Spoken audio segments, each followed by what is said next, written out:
Un seul point à l'ordre du jour, le mandat d'arrêt contre l'ex-président de l'Assemblée nationale, Guillaume Kigba-Fori Soro. Le procureur de la République, Adou Richard, face à la presse nationale et internationale, a souligné que Guillaume Kigba-Fori Soro et ses soutiens projetaient d'attenter à l'autorité de l'État et à l'intégrité du territoire. Monsieur Soro, Guillaume, a entrepris des tournées dans certains pays d'Europe où il ne se privait pas de jeter l'anathème et le discrédit sur les institutions en place. Des éléments en possession des services de renseignement, notamment un enregistrement sonore, établissent selon le procureur de la République que le projet devait être mis en œuvre incessamment. Et de cet enregistrement, il ressort ses propos. Nous, on est là, on est dans la garde du président, on est dans la garde au palais, à la maison. On est positionné un peu partout. On a les 8400 et puis d'autres jeunes. On a l'armée, on a la télécommande. Vu la gravité des faits et en raison de la flagrance de ceux-ci, Adou Richard a selon lui ordonné à la direction de la surveillance du territoire de procéder à la recherche et à l'arrestation de tous les mis en cause, y compris des parlementaires. Nous sommes dans un cas de flagrance. Nous n'avons pas à demander l'autorisation de lever d'une quelconque immunité en cas de flagrance. C'est ce que dit l'article 92 de la Constitution.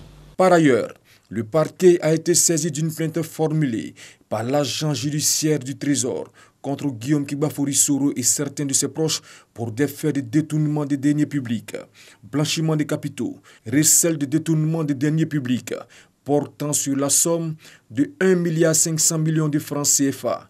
L'agent judiciaire du Trésor expliquait avoir découvert un relevé du Trésor public duquel il résultait que la somme avait été transférée sur le compte de Maître Nguessan René, notaire en résidence à Abidjan, pour l'acquisition d'un bien immobilier en 2007.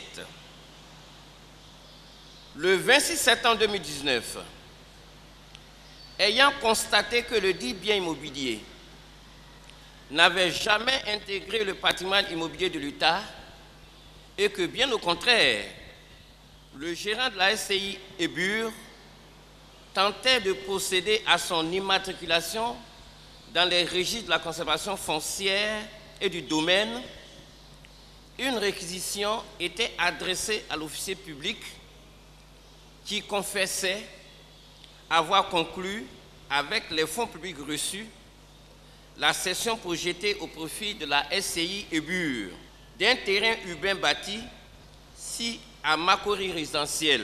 Le procureur de la République a aussi souligné qu'une mission confiée par le juge d'instruction aux enquêteurs à l'effet de procéder à des perquisitions et saisies a permis la découverte de 16 téléphones, 9 puces téléphoniques, un lot de matériel de communication radio, 5 gilets pare-balles et un Kevlar, 4 treillis, 3 mitrailleuses de type 12,7, 6 caissettes de munitions de 12,7, 4 RPG-7, 13 roquettes, 3 cache-flammes, 4 missiles anti-chars, 59 paquets de munitions AK, 19 chargeurs de Kalachnikov AK-47, 14 Kalachnikov AK-47, 2 caissettes de munitions de FM, un seau rempli de munitions AK-47. Le procureur de la République annonce que les enquêtes sont en cours et elles vont permettre de situer toutes les responsabilités.